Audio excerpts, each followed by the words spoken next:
All right, welcome back, YouTubers. Thank you so much for joining the channel. Don't forget to like and subscribe. Ring that bell. Hit that button, whatever button it is, but hit it. Yeah, so congratulations on finishing 640 successfully. Golf claps for everybody. Good job. Well done. Well done. We just finished with the final yesterday, and almost everybody has improved drastically from exam one. Once again, just look at it in hindsight. Remember, we had mentioned that exam one, you don't know what to expect. You don't really know the level at which you need to study, but hopefully you all have gotten there, and that is something that has been reflected not only in exam two, significantly increasing the overall average in the class, but also with the final. So congratulations again on that.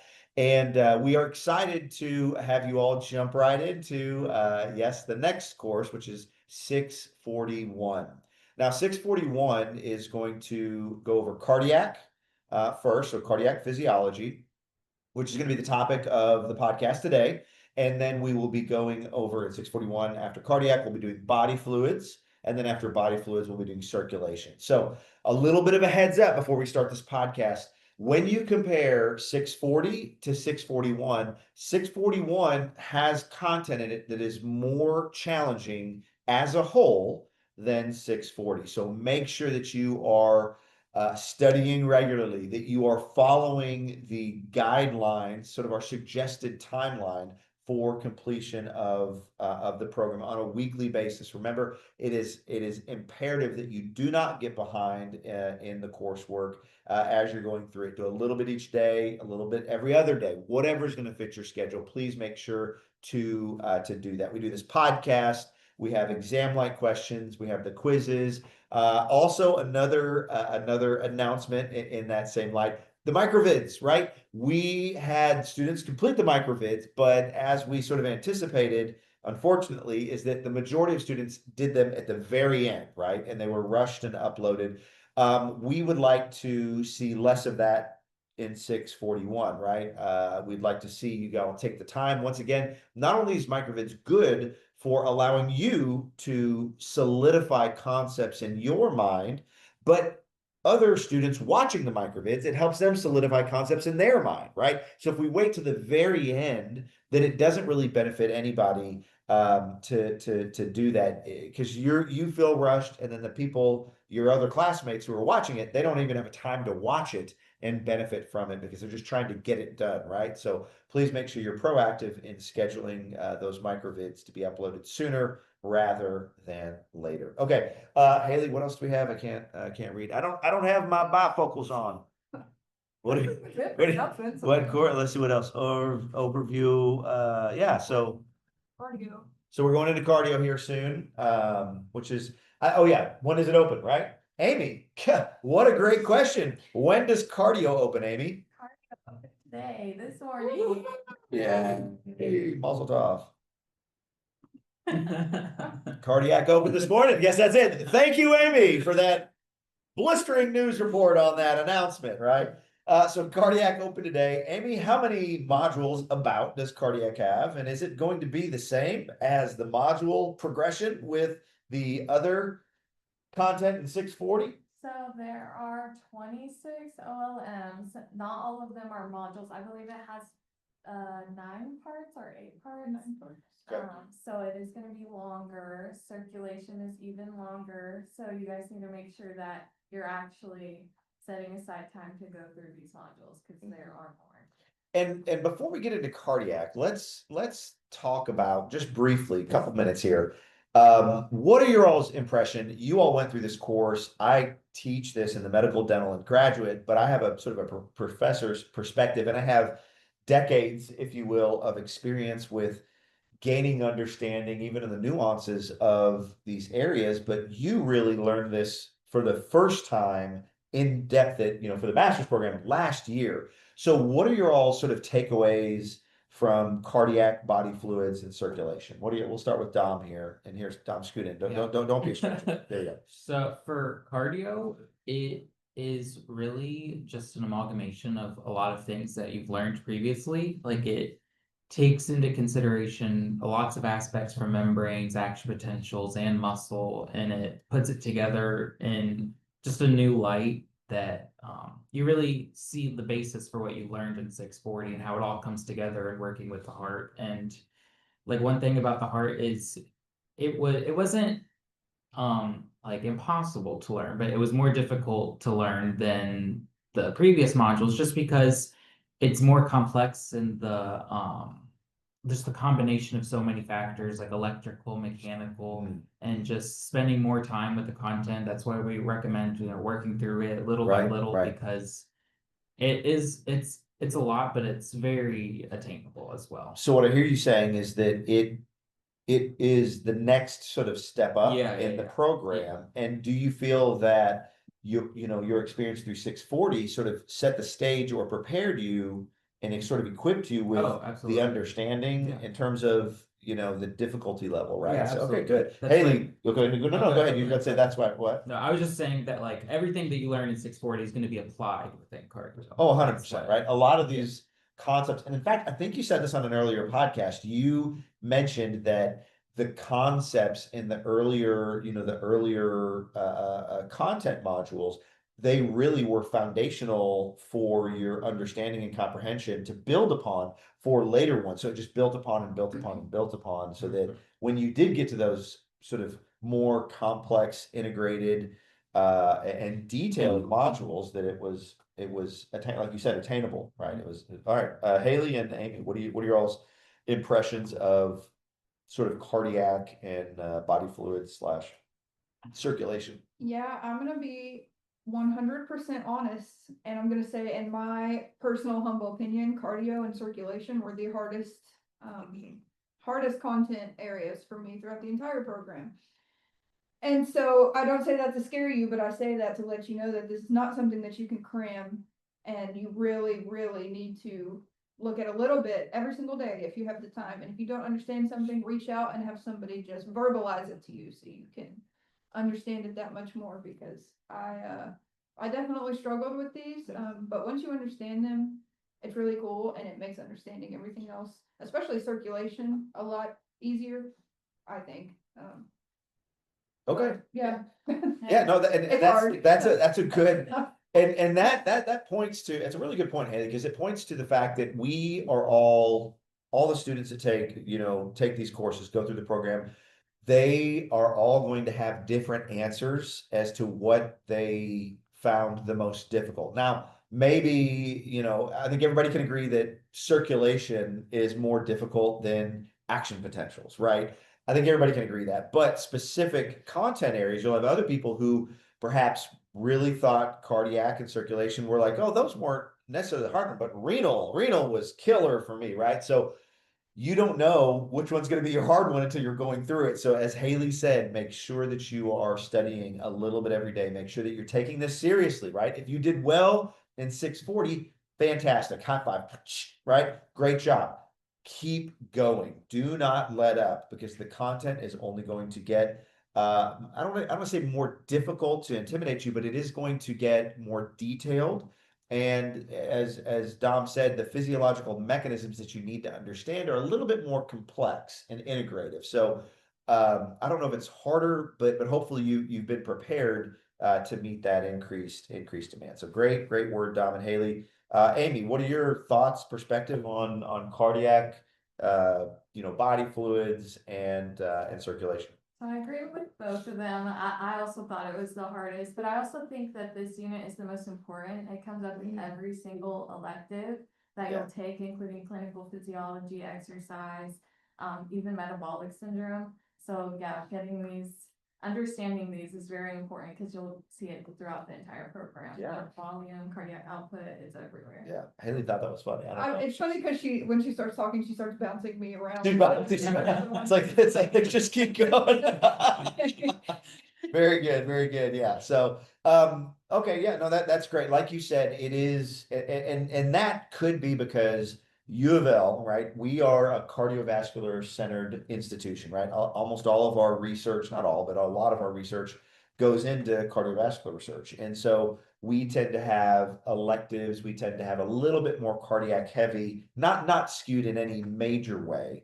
But like you said, a lot of our electives, whether it's advanced cardiovascular physiology, whether it's clinical physiology, whether it is metabolism, right? There's, the heart's important, y'all. The heart's important. So the TLDR, make sure to study, make sure to take it seriously, and you can do it, okay? When you hear us saying this, don't get anxious, right? This is the very beginning of the course. We've got it laid out that if you follow this program, you reach out to your GTAs, you reach out to your faculty advisors when you need help, we are here to help you. And so please make sure you do that. And you've got all the tools that you need to succeed. Okay.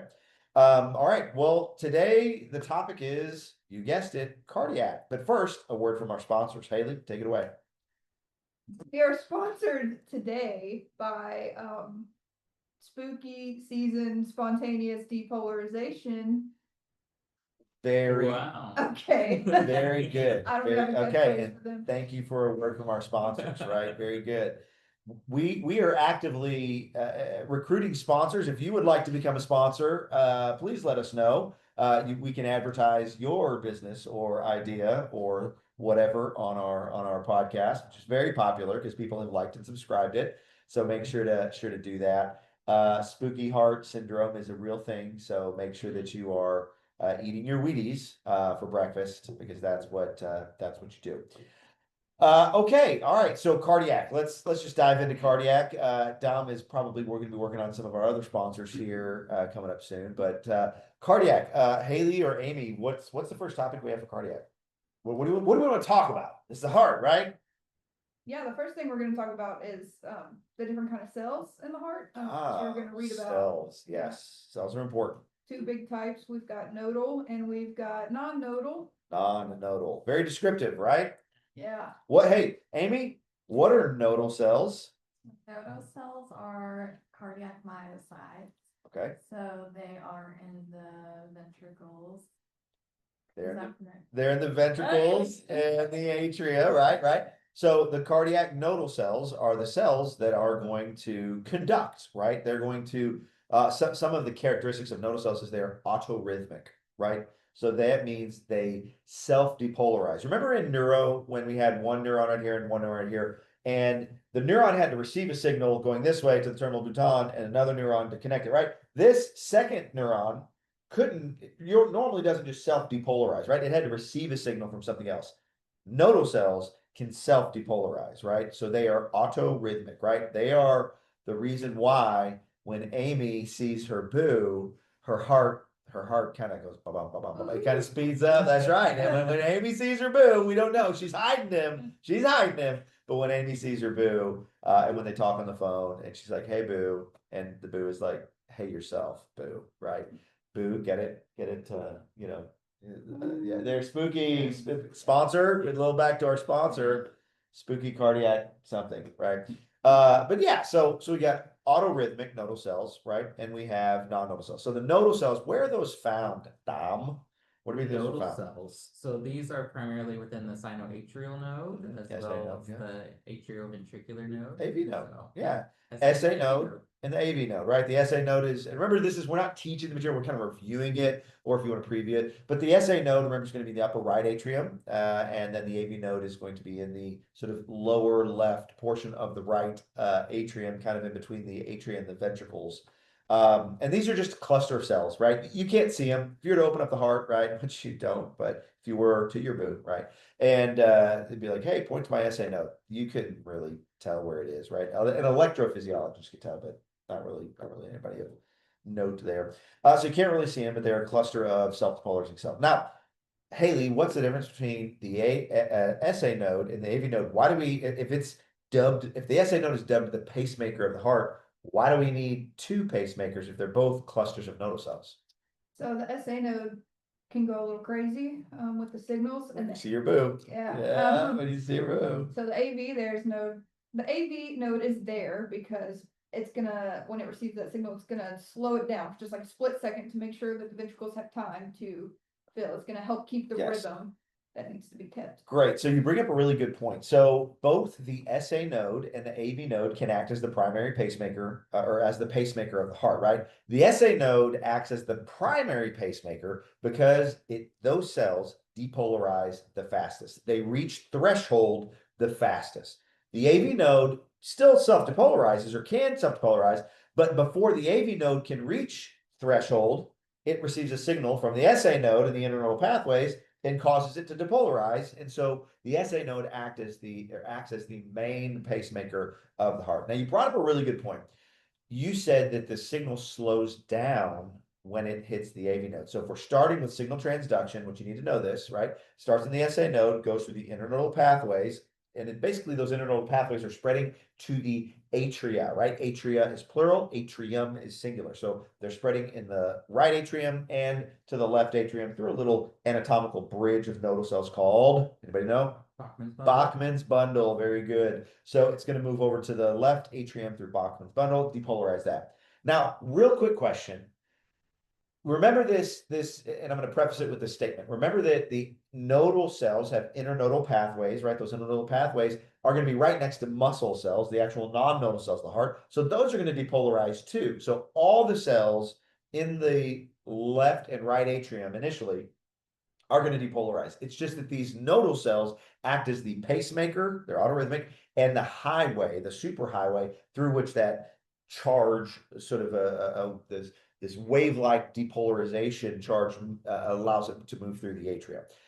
So the atria depolarize and it arrives at the AV node. Before we get to what the AV node is and why the AV nodal delay is important, why doesn't, Dom, do you know this? Why doesn't it just go straight into the ventricles? Can it just, I mean, aren't the atria sitting on top of the ventricles and can't it just go straight through? Why doesn't it do that? Do we know? I mean, that's what we want to have, a coordinated conduction. So Very we have good. these conduction pathways Okay. through the septum. Yeah, so exactly. And you touched a little bit upon that. We want to have this coordinated depolarization, right? So what happens is it reaches the AV node, but it can only go, the connection point between the atria and the ventricles, the only connection point is the AV node. The only other actual physical anatomical connections are what's in between the A and the V, it's the AV valves, right? What are valves made up of? Collagen. It's cartilage, collagen, essentially. It's connective tissue. Connective tissue is electrically null. It is not electrically conductive. So the only portions that are actually touching between the atria and the ventricles are connective tissue and the AV node for all intents and purposes, right? So under normal physiology, it's only going to be allowed, that is the electrical conduction wave is only going to be allowed to move through the AV node. And in fact, that insulatory ring between the atria and the ventricles is called the annular ring. You guys can look that up, Google that. A little fun fact of the day, it's called the annular ring. So we've got that as, acting as a sort of insulator, if you will, right? Okay, so now, Haley, you mentioned that the AV node, you're like, oh God, he's going to ask me a question. He's going to ask me a question live on the podcast. We're keeping it real, y'all. We're keeping it real. The AV node, we said that's where it slows down. So 2 questions, and anybody, let's volunteer. I don't put you on the spot. 2 questions. Number 1, what is the physiological rationale for why it slows down? Like, why is that a beneficial thing? And number 2, like, what causes the slowdown? Like, if you're pitched as in the AV node, why does it slow down? So who wants to take what? Well, it slows down, isn't it, because of like a difference in like the amount of like channels that Very are good. there So, in the AV node? and that's a good point, right? Nodal cells versus non-nodal cells. Nodal cells lack what specific important type of channel for Funny type channels? Funny, that's. Oh, so nodal cells lack funny channels? Is that true? That's No, not true. they don't have fast voltage gated. That's right. They lack the fast voltage gated sodium They channels. use funny channels. And they use funny channels, right? So very good. So we're going to lack those fast voltage gated sodium channels, and we're going to have a lot more of these funny channels and a lot less density of these channels, and that's going to cause the signal transduction to actually slow down at the AV node. So you have more nodal cells that are going to be there and less of the sort of histone cells that are going to be there that are going to have a higher density of these channels, right? If you have a higher density of channels, that means depolarization is reached faster. That means signal transduction is faster. So AV node is going to have a much lower density in these channels in the cells. That means each cell, it's still going to, the signal transduction will still take place. It's just going to slow down drastically at the level of the AV node. Okay. So AV node, so that's the sort of that's the reason why the signal slows down. What's the physiologic overall big picture as to why it's good that that signal slows down? I think you had kind Help of already mentioned. prevent arrhythmias. Yeah, so it does help prevent arrhythmias, right? We're getting into a little bit of a refractory period there. It is, go ahead, Doc. I was just gonna say, it's wanna make sure that the atria finish contracting Oh. before the ventricles contract. Yes, I did say exactly. that. You did say, yeah, you did. I remember you saying that earlier, so I thought you touched upon that. So we want to make sure that the atria contract before the ventricles contract, right? So the signal, if it were just to zoom, just zoom all the way through, right? From the atria, from the SA node to the AV node to the bundle of His to bundle branches to Purkinje fibers, everything would essentially contract at the speed of electrical conduction, which means the atria and the ventricles would do this. And everybody knows, if you've seen a picture of it, or if you've known anything about the heart, right, which you should know a little bit about the heart, the atria are little thin flaps of muscle. The ventricles are big, thick muscle, especially the left ventricle. So if you get in a tug of war between the atria and the ventricles, which was going to win every single time? Ventricles, right? The ventricles are going to win that tug of war. So they are way more muscular. So the only way we can move blood from the atria into the ventricles is if the ventricles are relaxed while the atria are contracting. The only way to do that is to cause the signal to the depolarization wave to go through the atria, cause contraction of the atria, but then slow down at the AV node and delay it a little bit so that as the atria are contracting, the ventricles are relaxed, and we push blood from the atria to the ventricles. So cool. So that's part of that, right? So then the signal leaves the AV node, speeds back up through the bundle of His, splits into the bundle branches. Remember, the left bundle branch is going to be slightly thicker than the right bundle branch, and that's why does that do? Does anybody know what's that do? Why is it good? So the left bundle branch is thicker than the right bundle branch.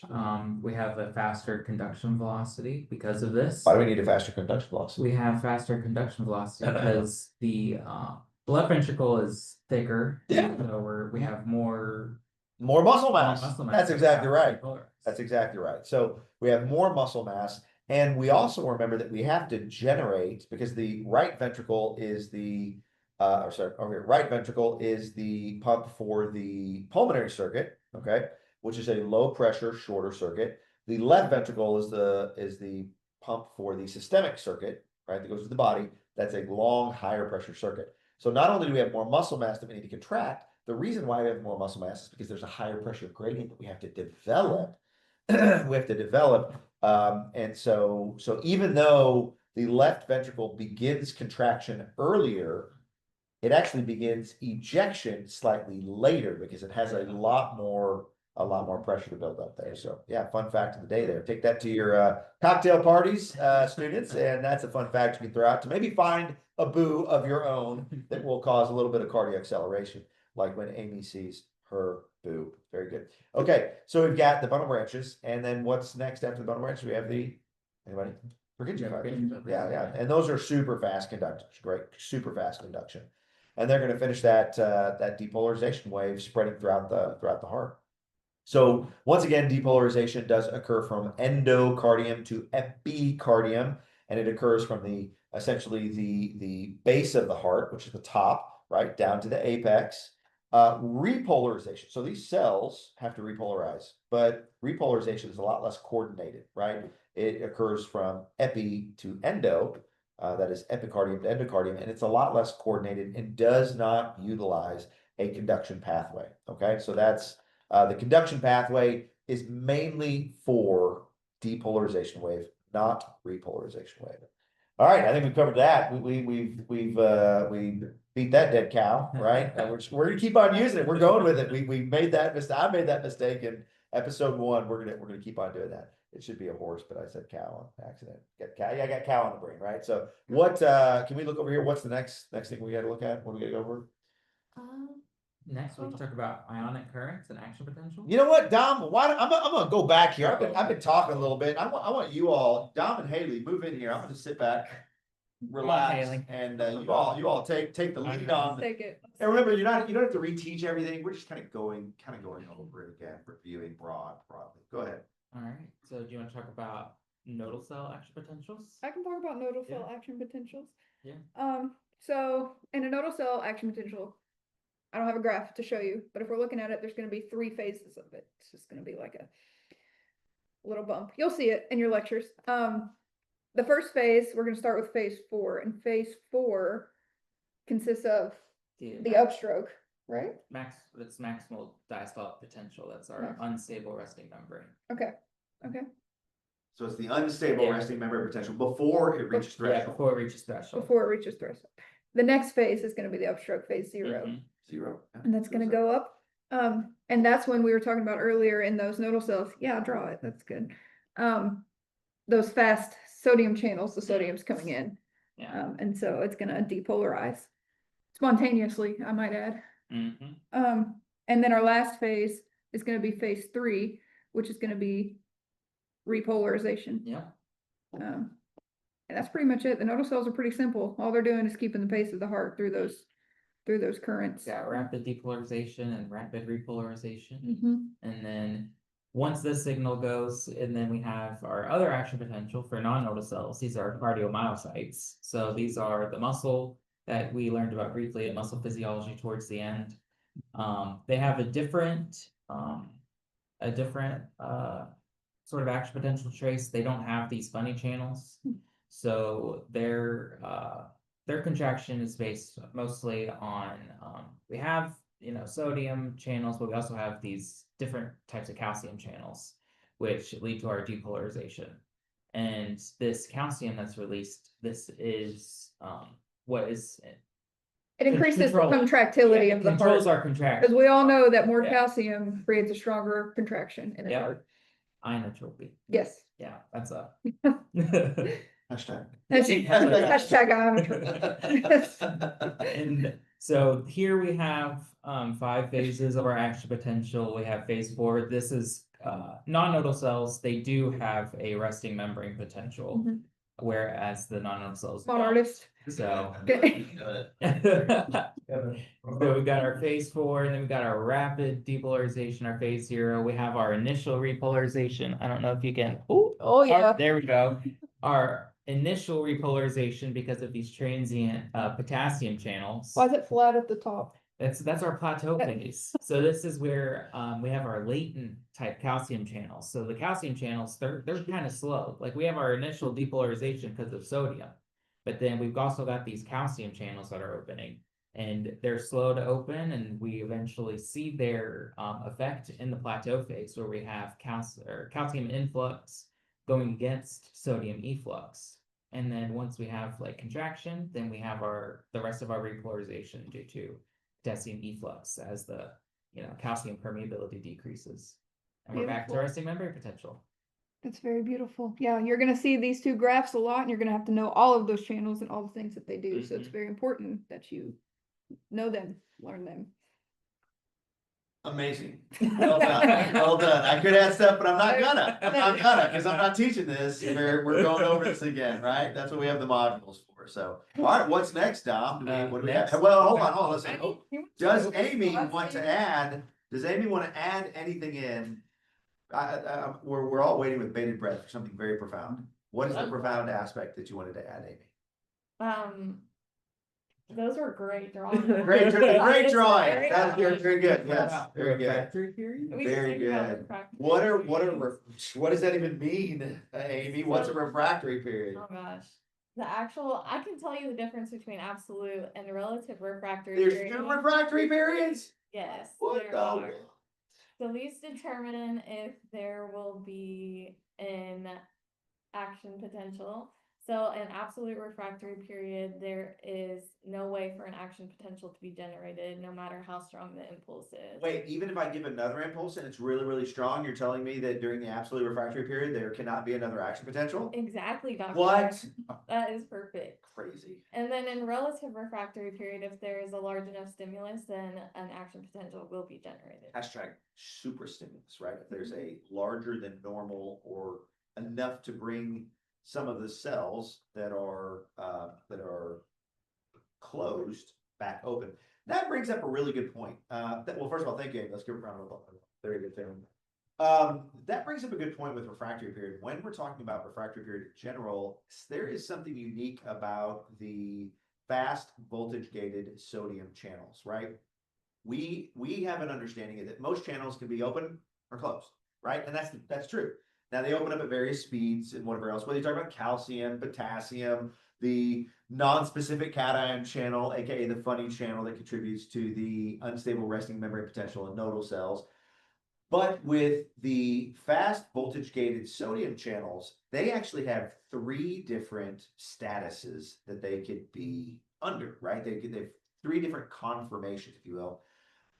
What, and this is open to everybody here, not just Amy, but what can you all tell me, like, tell me about those 3 stages and like where, because remember, we don't see in the nodal cell action potential, we don't see, or the fast voltage gated sodium channels, they don't play a big role in the depolarization, in the entire action potential of the nodal cell. They play a massive role in the non-nodal cell, or the actual, contractile muscle cells of the heart. So tell me about the status, those 3 statuses. What are they? So these Status I, status I. these- What do we say? Status is correct, or status I? Status. Status. Is it just status? Geese? statuses, I don't know. So these fast voltage gated sodium channels, they have activation and inactivation gates. So initially we have our open inactivation gate and our activation gates are closed, okay? And so once depolarization happens, these activation gates open fast. And so they bonk and sodium rushes in. And so Down its electrical and chemical gradient. And so once this happens, we have our influx of sodium. Then once we get to a certain potential, these inactivation gates start to close to try and stop sodium from rushing in. And so then eventually we'll get our inactivation gates closed. So both gates are closed? Yeah. No, we have activation gates are still open. Gotcha. Inactivation Okay. gates are not closed. Gotcha. And then we'll get a little bit of a resetting where they'll come together where both gates will be closed and then inactivation gates open again. So it's a sequence that goes from where we have our action potential up here, where at 4, you've got these, essentially the fast voltage gated sodium channels are closed, right? Which gate is closed?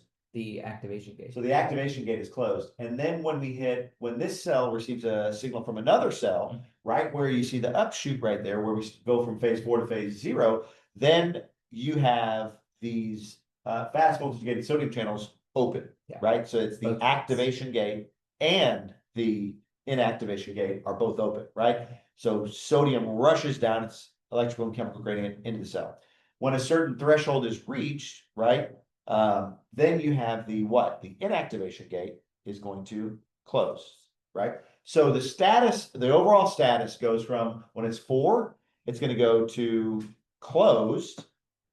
0 is going to be open, and then when it gets to 1, it's going to go not to closed, it's going to go to inactivated. Okay, so it goes from over here at 4, we've got closed, 0 open, 1 inactivated, and that ties into the refractory period, the absolute and the relative refractory period, because when those gates are in the inactive form, right? And Dom, that's going to be where they have the inactivation gate is essentially closed, right?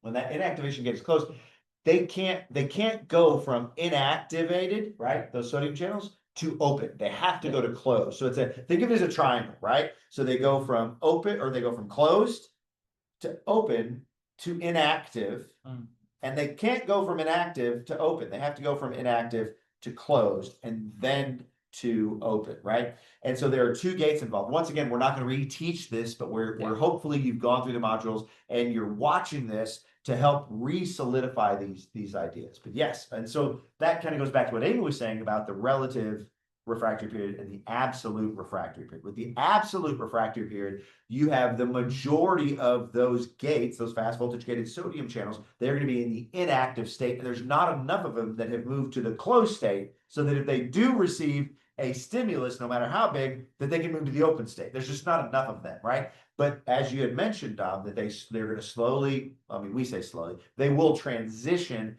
from inactive over into closed. And once enough have transitioned into that closed state, then if there's another stimulus, they can transition to the open state. And then you can have another action potential, which is referred to as the relative refractory period.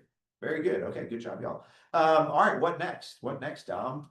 All right, we can talk about excitation contraction coupling, or we can move on to autonomic control of the heart. All What- right. what's the, What do you guys want to do? Are we? Oh, so we're covering all that today. That's a Yeah, lot of. I That's a know. lot That of. might be the Oh. last thing that we cover today. I was about to say, are we covering all of cardiac today? No, not Okay, really. good, good. I was about to say, you know, with the attention span of these, I mean, I don't know what time we're already on here, but we've been on here for a while here. Okay, so let's go on with contraction. What was it? Okay. Excitation, contraction. Excitation, coupling. contraction. This is fun, as you all know, right?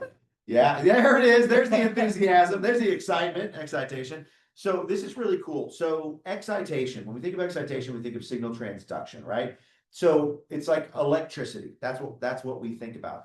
Now, why does electricity, can you put that over there? Why does electrical contraction cause, or electrical stimulation, why does that cause contraction? Well, the key component there is calcium. Calcium is the key ion there that is going to be released in response to the electrical stimulation, and that calcium is going to be directly responsible for the contraction, right? So remember the cardiomyocyte, we're going to have troponin as the regulatory unit, right? The subunit for contraction. Calcium is going to bind to troponin. Troponin is going to move tropomyosin.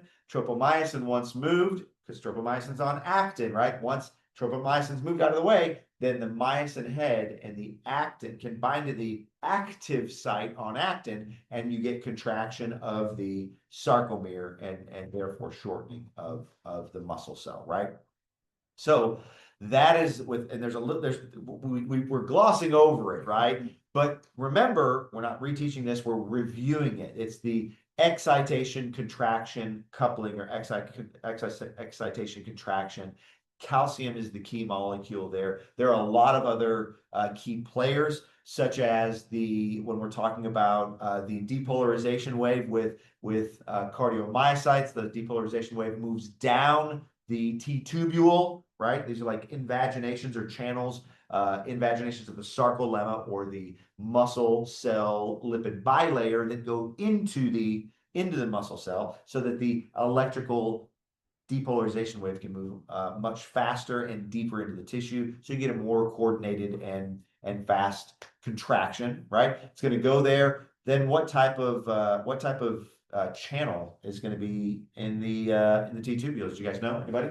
So, these are our dihydropyridine. Very good. Channels. Dihydropyridine channels, aka L-type calcium channels, right? Aka CAF 1.1, aka voltage gated calcium channels, right? They have 4 names, right? So if you see that in the content, it's because they've got multiple names, right? But by and large, they are referred to in the T-tubules as dihydropyridine channels. And so these dihydropyridine channels are voltage gated calcium channels.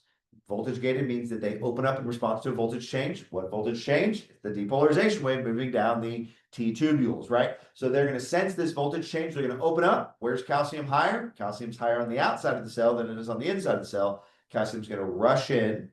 And then once it rushes in, what's it going to go to? What's it going to trigger? So this is our calcium-induced calcium release. CICR, calcium-induced calcium release. Very So good. calcium is going to trigger the ranitidine receptor on the Yeah, you're right. sarcoplasmic reticulum. Yeah, the SR. Right? To these are ranitidine receptors to open and calcium to flood the cell. So from the outside. exactly. So the calcium from the outside, right, that's coming in through these dihydropyridine channels, is going to trigger the opening of these ryanodine channels on the sarcoplasmic reticulum, and the SR is where we store calcium, right? It does some other stuff, but we store calcium in the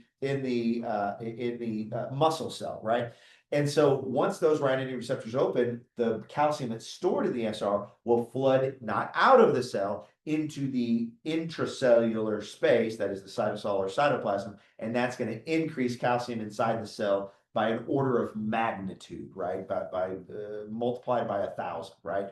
So it's essentially going to increase calcium drastically, so that calcium can do what? Calcium binds to troponin. Troponin is going to, once has calcium bound, and remember, a little caveat there, it's going to have 3 calcium bound to troponin is going to activate that troponin, whereas in skeletal muscle it was 4 calcium, right? It's only going to require 3 here. That's sort of like a safety threshold, so that even with minimal calcium, you can still get contraction of the heart cell, because it's a lot more important that your heart keeps beating than your leg keeps twitching, right? So just remember that. You can tell that to your mom at the dinner the other day. My professor said more important. I don't know why I'm talking in a country accent, but I feel like that's what it should be. So we've got that happening. Where were we? Is this what you're saying? Wrap it up, wrap it up. Yeah, we're When gonna the keep country it. accent comes out. We gotta keep wrapping it up, wrapping it up. Excitation, contraction, coupling, right? Calcium's the key. We talked about how calcium's released. And then there is actually, we're not going to get into it today, but there is an actual contraction cycle, right? That we call the cross bridge cycle, right? So this cross bridge cycle looks at when calcium bind, what happens, and then the ATP is utilized. It's going to cock that myosin head once that ATP is hydrolyzed into ADP and PI. Then you're going to have you're going to have the inorganic phosphate leave. It's going to cause a weak cross bridge formation, and then a strong cross bridge formation, and then you're going to get the power stroke, right, where the sarcomere shortens, and then ADP will leave during that power stroke, and then you get ATP, another new ATP binding to the catalytic site on the myosin head, and that is going to cause detachment. Hear me out. A new ATP binding to that myosin head. The myosin head is bound to the active site on actin, right? So you still have contraction until you have another ATP bind to it, which releases that contraction, right? Or releases that bound myosin head. This is the reason for rigor mortis, right? Rigor mortis, you ran out of ATP. Why? Because you're dead, right? And if you're dead, you don't have any more ATP. So there's nothing to bind to that myosin head to let it detach from the active site on actin. And therefore you start to get that muscle maintains its tension for a little while, right? Obviously that goes away after some time though. Okay, so that's excitation contraction coupling in a very small nutshell, right? We've a lot more to expand upon that. Make sure that you do the modules, you read the study guide, and you're talking with your GTA about all of that. There's a ton more to go through, but Dom, anything else that we want to cover, or I guess we'll push it all off till next week. Yeah. So, all right, y'all. Well, that's your daily dose of cardiac physiology. Thank you for watching. Thank you for liking and subscribing. Please let us know if you have any questions. We'd love to get your questions and then answer them on next week's podcast. I think that would be really cool. I'll have a little Q&A from the students' standpoint. Any announcements that we need to know, Amy, course mechanics wise? That we said that the course is ready. 641 is ready to go. They're ready to jump in there. I think Dom said he's going to get the course suggested schedule. We're going to get that out today for you all. This is the first day of 641, the next course that you guys are starting.